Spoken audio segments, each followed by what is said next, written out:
E aí, galera, tudo bem com vocês? Então, estamos aqui para mais uma aulinha de zoologia e finalmente entrando no último filo, filo Chordata, certo? O que todos os animais do filo Chordata têm em comum para serem desse filo, para estarem no mesmo filo? Nós estamos nesse filo. Uma ave também está, uma cobra também está nesse filo. É, um peixe também está nesse filo. Um tubarão, por exemplo, né? Um- uma lampreia, que é um bicho muito diferente, ou ainda mais diferente ainda, uma assídia, ou um, um anfíoxo, né? Então, assim, por que esses animais, mesmo podendo ter muitas diferenças, né, na sua fase adulta, pertencem ao mesmo filo? O que todos eles têm em comum, né? Então, assim, né? Primeiro, o nome cordata vem de uma dessas estruturas que todo mundo tem, notocorda, certo?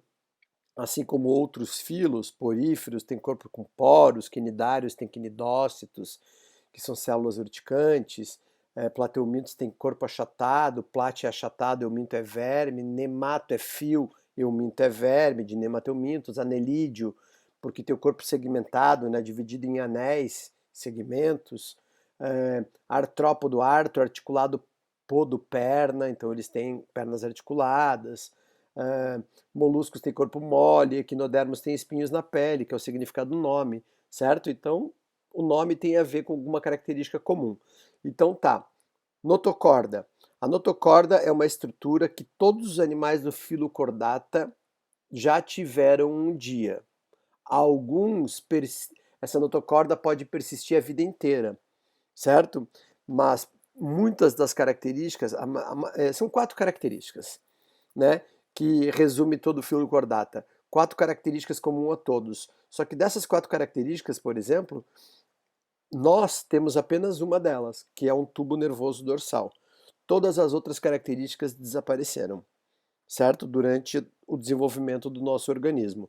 Beleza? Alguns vão ter 2 dessas características, outros 3, e alguns vão ter as 4 a vida inteira.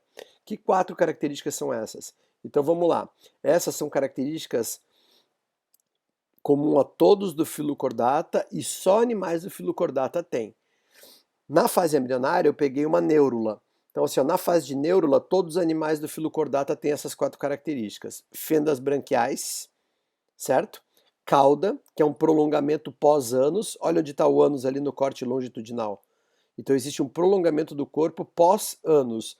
O ânus não está na extremidade do corpo, é pós-anal, certo? Então, cauda pós-anal, certo? É uma característica exclusiva também. Olhando no corte longitudinal, a gente observa a notocorda, que é uma estrutura esquelética que sustenta o desenvolvimento do tubo neural e também é eixo de sustentação do corpo do embrião nessa fase, certo? É, a notocorda, ela é pequenininha, é, vamos supor assim, ó, uma neurula humana vai ser menor que um girino, certo? Só que a gente vai continuar crescendo e a notocorda não. Então a notocorda vai sumir no corpo do animal e inclusive vai ser absorvida pelo corpo do animal. A notocorda ela tem uma função durante o desenvolvimento desse tubo nervoso que é dorsal, que também é uma característica exclusiva, certo? De cordados. Tubo nervoso dorsal. A gente viu em outros animais que o tubo nervoso, que é o cordão nervoso principal, ele era ventral, ele passava por baixo do tubo digestivo. O nosso é dorsal, é em cima, por isso somos epineuros.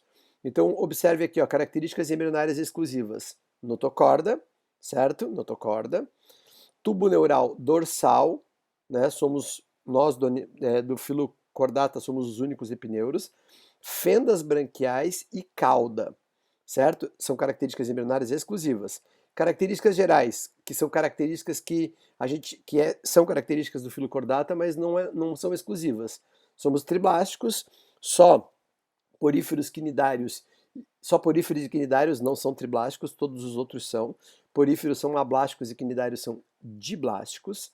Celomados, existem 5 filos: anelídeos, artrópodos, moluscos, equinodermos e cordados. Sendo que enterocélico, esse tipo de celoma intestinal, enterointestino, célico vem de celoma, Só equinodermos e cordados têm, mas não é exclusivo nosso, porque equinodermos também tem. A simetria bilateral, poríferos quinidários e equinodermos têm simetria radial, todos os demais simetria bilateral. Deuterostomia é uma característica exclusiva de equinodermos e cordados, mas não é exclusiva nossa, equinodermos também tem. Certo, galera? Então aqui a gente está vendo uma organização de um cordado, uma organização hipotética de um cordado, né, de qualquer. Então está aqui as fendas branquiais, o ânus está aqui, então aqui um prolongamento é a cauda, notocorda e tubo nervoso dorsal. De todas essas características, a única que persistiu na nossa vida inteira foi o tubo nervoso dorsal, certo? O resto sumiu. Nós não temos cauda, não temos fendas faringianas e a nossa notocorda também nós não temos mais. Beleza, galera? Aqui eu coloquei uma visão geral da classificação que pode ser cobrada da gente e dos grupos que a gente vai estudar um por um, certo? Do filocordata. Então a gente observa que o filocordata, a gente subdivide ele em 3 subfilos, o urocordato, o cefalocordata e o vertebrata. Então, com essa nomenclatura aqui, ó, subfilo craniata e vertebrata, a gente já aprende uma coisa importante. Nem todos os animais do filocordata são vertebrados, né? Por exemplo, aqui, ó, urocordados e cefalocordados não são vertebrados. Quem são os vertebrados?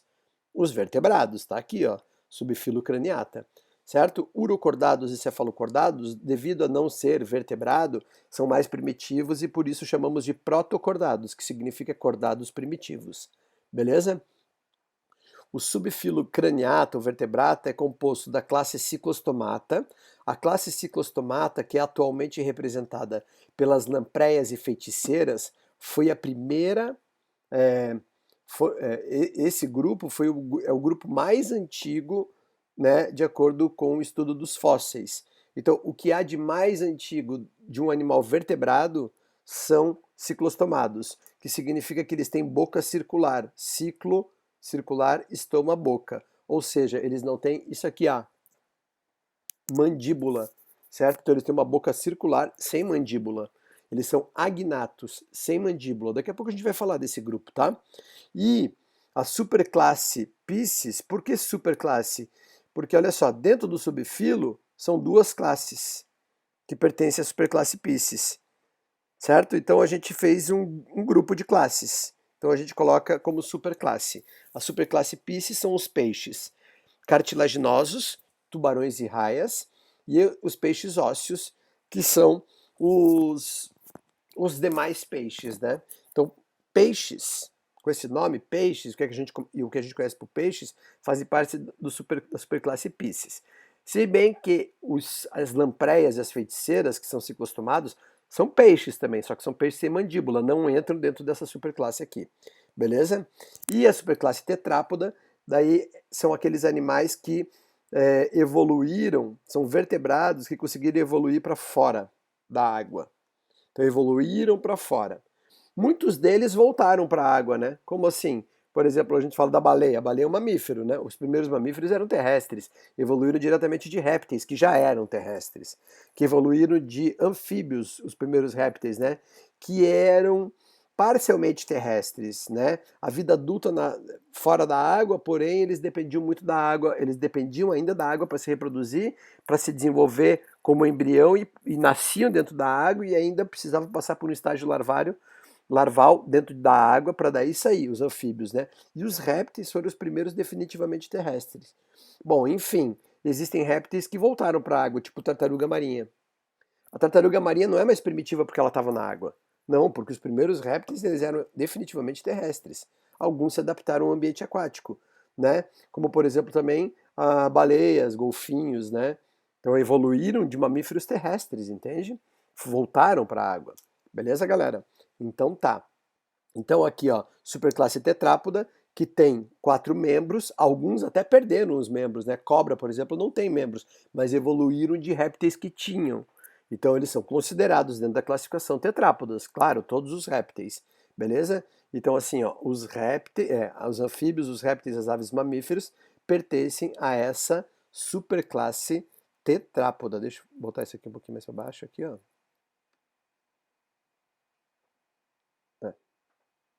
Eu gosto de deixar isso aqui para não me perder no tempo, mas tudo bem, vai assim mesmo. Classe mamália, beleza? Então, vamos ver cada um deles, né? Subfilo Urocordata. A palavra urocordata significa notocorda, cordata de notocorda, urocauda. Notocorda na cauda. Por que será esse nome, né? Então, existe uma característica importante desse grupo que é a mais importante de todas. O que vocês têm que saber sobre isso? Principalmente que são animais representados pelas assídias. Você tem que saber quem são os urocordados, são as assídias, e a principal característica é que eles nascem, e quando eles nascem, eles ainda têm notocorda. Só que essa notocorda está só na cauda da larva, tá vendo? Ó? Notocorda na cauda. Urocordata. As assídias, a notocorda persiste até a fase de larva, certo? Na fase adulta, não tem notocorda, não tem cauda, certo? Então, se ele perde essas características todas, ainda tem as brânquias, as fendas, né, por onde entra. Na verdade, eles não têm as fendas, eles têm as brânquias. Mas, enfim, o mais importante aqui, ó, são animais sésseis, né? O mais importante são as assídias e tem notocorda na cauda da larva. Nascem com notocorda, certo? Daí são animais filtradores, sésseis, vivem no fundo do mar, a água entra pelo sifão inalante, é filtrada pelas brânquias, o oxigênio vai para o circulatório, o alimento que foi filtrado vai para o digestório e essa água sai pelo sifão exalante. Então ele fica filtrando a água, certo? É chamado também de tunicado porque tem aqui, ó, túnica, que é um revestimento, que é esse negro, que esse revestimento negro. A túnica ela é feita de um material chamado tunicina, que é um polissacarídeo muito parecido com a celulose, ou seja, é indigesto. E por ele ser indigesto, então ele tem poucos predadores, menos, né? Porque é um animal muito vulnerável, fica ali, né, na pedra ali exposto, certo? Então eles têm essa tunicina que protege o corpo. Beleza? Então, urocordatos. Cefalocordata, traduzindo a palavra, notocorda na cabeça. Então, urocordata na cauda, cefalocordata na cabeça. Bom, deixa eu explicar melhor como é que funciona isso. O anfioxo, que é o representante, é um animal aquático que vive no fundo do mar, enterradinho na areia, assim, ó. Né? O anfioxo, digamos que ele é o mais fiel dos animais do filocordata. Nele, a notocorda persiste a vida inteira, não só na cauda, como na cabeça também. Por isso cefalocordata. Então, assim, na nomenclatura deram o nome de urocordata, homenageando eles nascerem com notocorda na cauda. Então, para o anfioxo, eles deram essa nomenclatura, cefalocordata, porque não é só na cauda, vai até a cabeça a notocorda. Então tá aqui, ó, região cefálica, olha a notocorda aqui, ó. Certo? Notocorda na cabeça, a vida inteira. Então, recapitulando, urocordados têm notocorda até uma fase da vida, né, que é a fase de larva. Na verdade, duas fases, embrião e larva, nasce com notocorda, quando se torna adulto some. Daí nós temos o anfioxo, que ele tem notocorda a vida inteira, como eixo de sustentação do corpo. Uma coisa muito importante que eu já frisei bastante em embriologia, que a notocorda ela não dá origem à coluna vertebral, tá? Eles até têm a mesma origem, que é mesodérmica. Tanto a notocorda quanto a coluna vertebral têm origem mesodérmica. Mas a notocorda não tem nada a ver com a formação da coluna vertebral. Mas tem uma coisa que pode comparar. Fazendo uma analogia, ambos servem como eixo de sustentação. Certo? Beleza, galera? Então tá. Daí entramos no subfilo vertebrata, né? Ou craniata, e daí a gente já vai falar sobre a primeira classe desse filo já, que são os ciclostomados, também chamado de agnatos pelo fato de não ter mandíbula. São os mais primitivos, como eu expliquei antes, né? Datam aproximadamente de 500 milhões de anos atrás, os primeiros fósseis de animais vertebrados que não tinham mandíbula, tinham boca circular, ou seja, essa classe é a mais antiga de todas. Marca também o surgimento dos peixes, esses bichinhos aqui. Porque assim, o que é o peixe? É um animal vertebrado, né? Que respira por brânquias e tal. Então, isso daqui ó, foram os primeiros vertebrados, respiravam por brânquias e viviam na água. Então, são considerados os primeiros peixes, digamos assim, mas ainda sem mandíbula. Eles apresentam esqueleto cartilaginoso, que persiste ainda nos condrictes, que são os tubarões e as raias. Só depois Vieram os peixes ósseos, que daí a partir daí o esqueleto passa a ser ósseo, em anfíbios, répteis, aves e mamíferos. A boca é circular com ventosas, certo? É, não apresentam nadadeiras pares, a gente vai ver na aula de peixes que existem nadadeiras pares, que são peitorais aqui, né? E também tem as pélvicas, que ficam na região da pelve ali, que no peixe tem o ânus ali naquela região, né? Ou a cloaca nos tubarões, no caso, que é a nadadeira par, também tem duas. Eles não têm, né? Eles só têm as nadadeiras dorsal e caudal, que são nadadeiras ímpares. Beleza? 10 pares de nervos cranianos. Todos os animais do subfilo vertebrata têm o mesmo sistema nervoso, que é um sistema nervoso dorsal dentro de uma caixa craniana de uma coluna vertebral. O que a gente vai comparar é o número de pares de nervos cranianos. Nervos cranianos são aqueles nervos que partem diretamente dos órgãos que estão dentro do crânio, os órgãos do encéfalo, o cérebro, por exemplo, o cerebelo, e o tronco encefálico. Então tem aqueles nervos que partem diretamente daqui. Por exemplo, o nervo óptico sai do globo ocular e vai diretamente para o cérebro, né? Daí tem o nervo auditivo, o nervo vestibular, tem o nervo olfativo, esses são todos nervos cranianos. A gente tem 31 pares de nervos raquidianos, certo? Mas o que a gente vai comparar é o número de pares de nervos cranianos e já vou adiantar para vocês. Peixes e anfíbios têm 10 pares, répteis, aves e mamíferos têm 12 pares. Linha lateral é um órgão sensitivo ao longo da lateral do corpo, tem um de cada lado, certo? Essa linha lateral, ela é mecanorreceptora, ou seja, não é para sentir substância química, não é para sentir, não é para sentir, não é sensível à luz, é sensível à vibração. Ou seja, deslocamento de água, vibração na água, tipo um som na água causa uma vibração, certo? E a linha lateral sente. Eu vou falar mais sobre linha lateral quando eu estiver falando dos peixes daí, tá? Dos outros peixes. Condrictis e osteictis, porque todos os peixes têm isso. São ectoparasitas de peixes e baleias, as lampreias no caso, elas grudam no corpo da baleia e ficam sugando sangue, como se fosse uma sanguessuga. E, importante, né, uma parte importante, como eles são os primeiros, eles surgiram no período ordoviciano, da era paleozoica. Só para situar vocês no tempo, a era cenozoica é atual e tem 65 milhões de anos, certo? De 65 milhões até uns 300 milhões de anos, mais ou menos, a era mesozoica, certo? E daí, dali para trás, também daí temos a era paleozoica. Daí depois ainda tem as eras iniciais, né? Mas a paleozoica, né, que marca o surgimento dos animais, tal, né? Então a gente vai dar mais atenção aqui, ó. Na era paleozoica, cerca de 500 milhões de anos, ó, marca o surgimento dos primeiros animais vertebrados, né? Os primeiros peixes, que são esses, agnatos, sem mandíbula, de esqueleto cartilaginoso, atualmente representado pelas lampreias e feiticeiras. Beleza, galera? Então tá. Essa foi a aula de introdução do Filocordata e a gente falou desses 3 grupos que são menos cobrados. A partir da aula que vem, vai ter uma aula de peixes, uma de anfíbios, uma de répteis, uma de aves e uma de mamíferos. Beleza, galera? Fiquem bem, com saúde, com paciência e logo estaremos de volta. Beijo, valeu. Aqui temos uma listinha, né, no Estudos, aula 18, Biologia, Denis Cordados.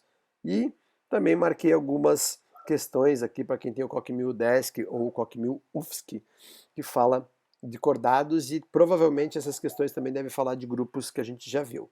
Beleza? Valeu, até mais.